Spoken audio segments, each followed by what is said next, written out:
YouTube. What's up, boys? It's your boy Grant, back with another video.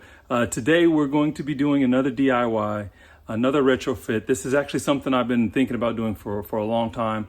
So we're going to be adding enhanced Bluetooth to the 535i. So we're going to show you guys what came in the mail today.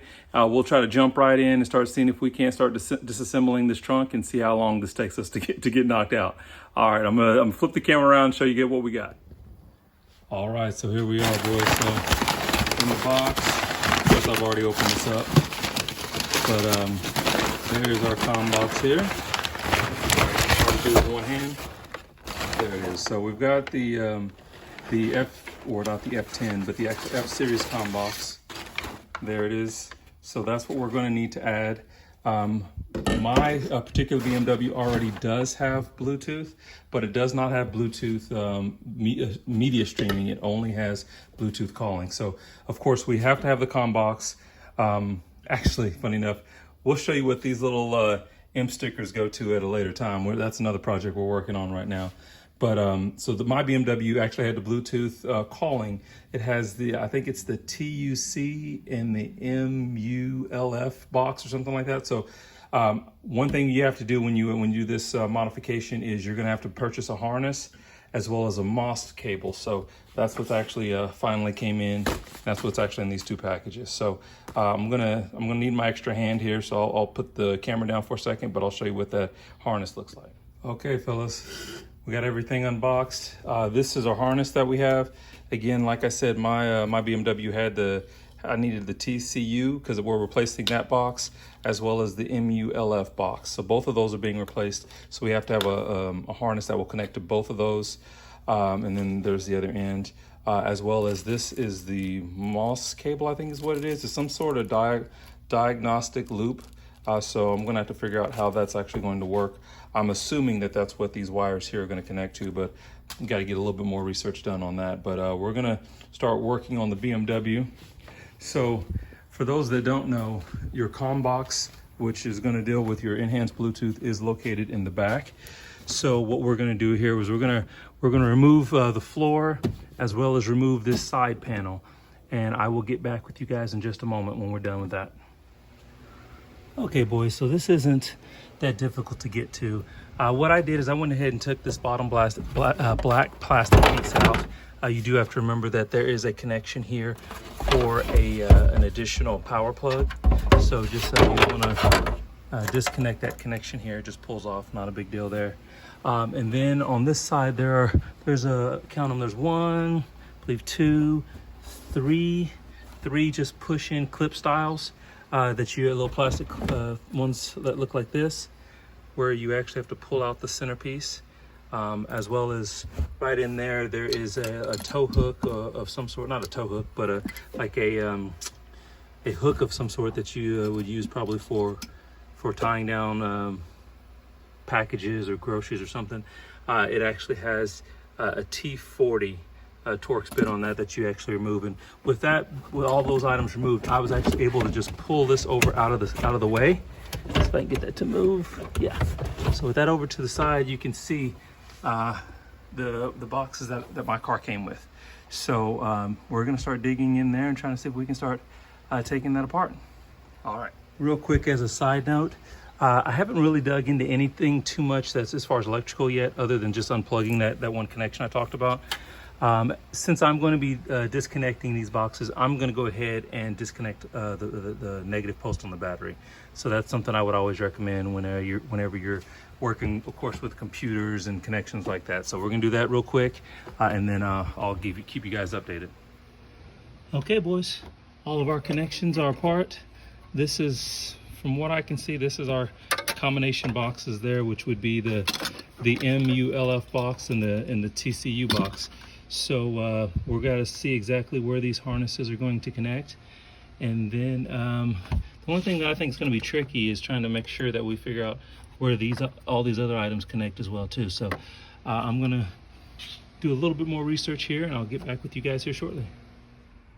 Okay, boys. So your MULF connector or your MULF box is the box that was actually on top. The TCU is the one that's actually on bottom. So when we look at our connections, The blue and black connections here were their MOLF connections, and then this one here was the TCU. So what we're going to do, our diagnostic loop that we have here actually is going to connect into this green section here. And then one thing that we will need to do is, if you see on my wiring harness that I have here, the way that it's actually the 54 pin connection is set up, I have to actually go in here and I need to shave these little tabs off on my MOLF connection as well as my TCU. So I'm going to shave those off real quick. I'm going to get our diagnostic plug connected, and I'll get back with you guys in just a second. Okay, so I'm not sure if this is going to look good on here, but you can see where I've cleaned off those two tabs that were right here, one on each side of this white connector, and then you can see it probably better on this one here where we cleaned off the tabs on the blue connector as well. So that's just, we'll connect flushly into our connector. And we've got our diagnostic piece here. You actually have to take out this insert, so that little piece just slides right out. And when you do, you can plug in your diagnostic cable there. So we're gonna take care of that real quick. Sorry, I don't have my tripod with me at the moment, but we'll get everything connected and I'll show you guys where we're at. Okay, so boys, from the research that I did, there were 3 connections that came off of the TCU box, or hopefully I'm saying that right, TCU box. Out of those 3 connections, your white plug actually goes on your tan connection here. To make this work, I had to cut off one of the dog ears around this connection, and you'll see if you kind of look at it, you can tell which one you have to cut off. But I just used my little razor blade and just cut that connection off, slid it on there, it connects. Now I can't get it off, which is good, but it is on there real good and tight. The other 2 connections from that TCU box, you actually just tuck out of the way. You no longer need those. But my car was actually set up with the USB ports. So from what I understand, this USB port will actually connect here on the black section here. So I'm just gonna do that real quick here, and it actually didn't have any issues with that, I believe. So we're just gonna push that in here, and it should just slide in and connect. Yep, just slides in and connects. So we are all connected now. We've got our diagnostic loop connected, our MOLF connection, and then you'll see on the other end here, the TCU connection is connected. These wires from my harness, I contacted the seller of the harness, and he said that those are actually, you don't use those anymore. Had something to do with, I think, an SOS feature, which has been discontinued, so we don't have to worry about that. So now it's just a matter of mounting it back in its location, and then we're going to go inside and take a look at possibly doing some coating. Okay, boys, so we're in the car now. We're going to give the coating a try here.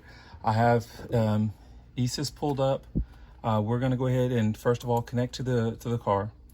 Now keep in mind, I haven't done coating in a while, so I'm going to have to kind of I'm going to try to get through this, in other words. So I've got a little a cheat sheet or a PDF that kind of gives you direction. So I'll probably reference that from time to time. So first of all, what we're going to do is we're actually going to connect to our vehicle. So we're going to go with F10. We're going to go ahead and connect. And so it should go ahead and connect to the vehicle. Okay, connection established. So once we've got a connection established, we are going to go to, I believe it's coding next. Yeah, expert mode and then coding. So we're under expert mode. We're going to go to coding, and then we're going to read our vehicle order. And when we do that, we get a FA list. So first of all, I believe we have to save that list now. Let me just double check my notes. Let's see here. Sorry, again, I say it's been a little bit of time for me. Oh, we're going to edit that list. Okay, so we're going to edit, and then we're going to, okay, so we're going to, I think we have to save it first. So we're going to save it. As you can see, I've done a couple of these here. So this is we're doing the Combox. So I'm just going to label this one Combox, and we're going to save that. And then we're going to edit, and we're going to click on our FA. Then we're going to calculate FP. So that's already calculated there. And then we're going to go down to type, it's SPA element. And if we look at SPA element, it tells you all of the items or the codes that your car actually came from the factory with. So this is the section here where we're going to add the code. And it looks like, I forgot, I'd actually gone in previously when I first purchased this car probably 6 or 7 months ago. And I tried to add this not knowing that I needed the Combox as well. So I actually have the 6NS already added there.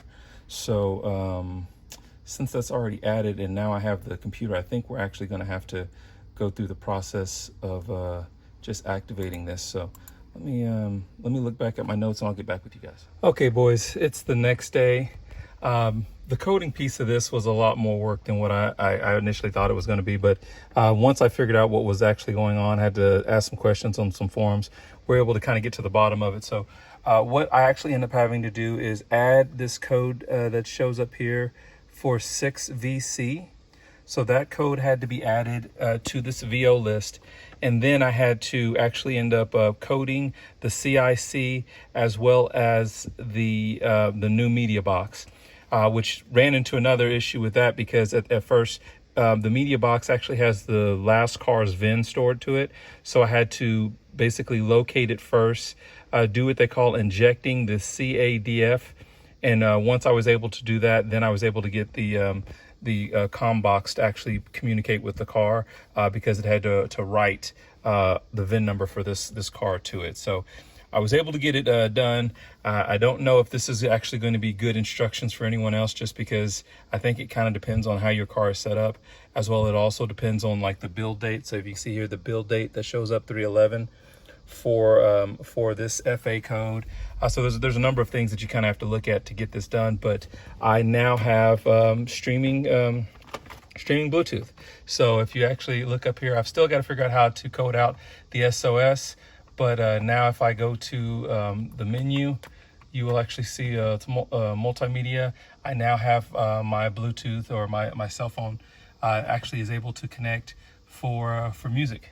So we're good to go there. So yeah, this actually ended up working out. And I'm a happy camper. Just got to figure out now how to code out the SOS warning. Okay, boys, it's hot and sweaty out here. Man, it's like 90 degrees in the garage, but we finally got everything together. We've got Bluetooth streaming, so hopefully I can get this video together, pieced together in a way that makes sense for you guys. But got another mod done. We've got more mods on the way, so take a second to subscribe to the channel if you haven't yet. Like the videos, comment, let me know if there's anything else you guys want to see. Like I said, have some more mods coming. One of them will be something to do with those tires behind me in the corner over there. So we got some got a wheel project coming. I believe a steering wheel wrap project and some other things. And then I'm trying to get geared up to try to figure out if I'm going to do JB4 or MHD. I'm kind of thinking about doing the JB4 with the MHD as a back-end flash. So more stuff coming. So definitely stay tuned. Love you guys. We'll talk to you next time with more mods here on the 535. Y'all take it easy and be safe.